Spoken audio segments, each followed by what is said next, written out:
So guys, let's discuss this question. Question is when deflationary gap is combated. ये combated word जो use कर रखा है ना, इसका मतलब है when deflationary gap is corrected. जब हम deflationary gap को correct करने की कोशिश करते हैं, then the level of employment tends to rise in the economy. तो level of employment increase होता है इकोनॉमी के अंदर. बिल्कुल सही है, ट्रू है. बट क्यों है ट्रू, क्यों सही है ये?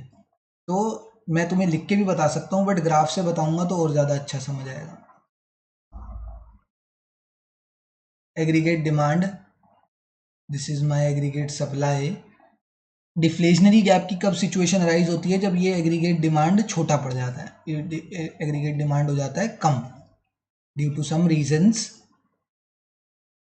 ये एग्रीगेट डिमांड हो जाता है कम, एंड जो हमारा एम्प्लॉयमेंट अंडर एम्प्लॉयमेंट लेवल होता है, इसको बोलते हैं अंडर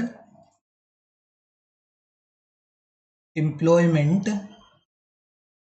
इक्विलिब्रियम. इसको बोलते हैं अंडर एम्प्लॉयमेंट इक्विलिब्रियम. ये अंडर एम्प्लॉयमेंट इक्विलिब्रियम अचीव हो जाता है यहाँ पर, इस पॉइंट पर. तो जब ये डिफ्लेशनरी गैप को हमें करेक्ट करना है, ये तो मैंने बताया, अभी कुछ नहीं बताया, ये सिर्फ अभी बताया कि डिफ्लेशनरी गैप होता क्या है. अब इस डिफ्लेशनरी गैप को करेक्ट करने के लिए हम क्या करेंगे? वी नीड, मतलब वो करेक्ट कैसे होगा वो बात नहीं करी गई है इस क्वेश्चन में, वो पूछा ही नहीं है हमसे. हमसे पूछा गया है कि डिफ्लेशनरी गैप को करेक्ट करने के लिए the level of employment tends to rise. अब देखो, ये जो होता क्या है,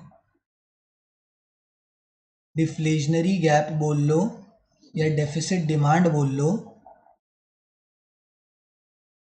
ये होता है फुल एम्प्लॉयमेंट लेवल पर.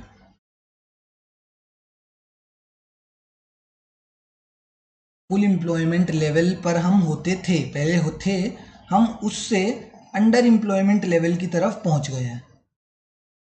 हम उससे अंडर एम्प्लॉयमेंट लेवल की तरफ पहुंच गए हैं डिफ्लेशनरी गैप की वजह से. पहले फुल एम्प्लॉयमेंट लेवल पर थे, अब अंडर एम्प्लॉयमेंट लेवल पर पहुंच गए हैं.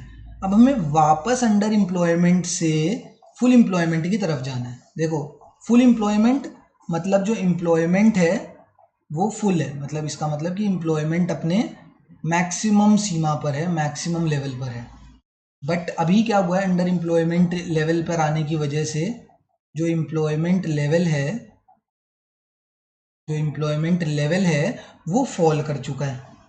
क्योंकि देखो, जब हमारा इक्विलिब्रियम ही फॉल कर गया, फुल एम्प्लॉयमेंट लेवल ही कम हो गया, तो जो एम्प्लॉयमेंट अपने मैक्सिमम लेवल पर थी वो एम्प्लॉयमेंट भी फॉल कर गई. बट अब हमें इसे सिचुएशन को ठीक करना है, तो हम वापस जो कम हो गई है एम्प्लॉयमेंट, उससे वापस फुल एम्प्लॉयमेंट की तरफ जा रहे हैं. तो क्या होगा? In order to correct this gap, इस गैप को करेक्ट करने के लिए हमारा जो एम्प्लॉयमेंट लेवल होगा मार्केट के अंदर, employment level will rise. Employment level rise करेगा ही करेगा इस गैप को करेक्ट करने के लिए, क्योंकि हमारी एम्प्लॉयमेंट हो गई थी कम. अब हम इस कम एम्प्लॉयमेंट से वापस जाना चाहते हैं जो हमारा फुल एम्प्लॉयमेंट लेवल पे था. तो उसके लिए हम एफर्ट्स करेंगे और एडी को इंक्रीज करेंगे, एंड उस वजह से क्या होगा, हम अपने फुल एम्प्लॉयमेंट की तरफ मूव करेंगे दोबारा से. एंड जब हम फुल एम्प्लॉयमेंट की तरफ मूव करेंगे तो धीरे धीरे हमारा एम्प्लॉयमेंट लेवल इंक्रीज होगा ही होगा. दैट्स वाई ये जो यहाँ पर बोला गया है, ये जो स्टेटमेंट में बोला गया है, when deflationary gap is corrected.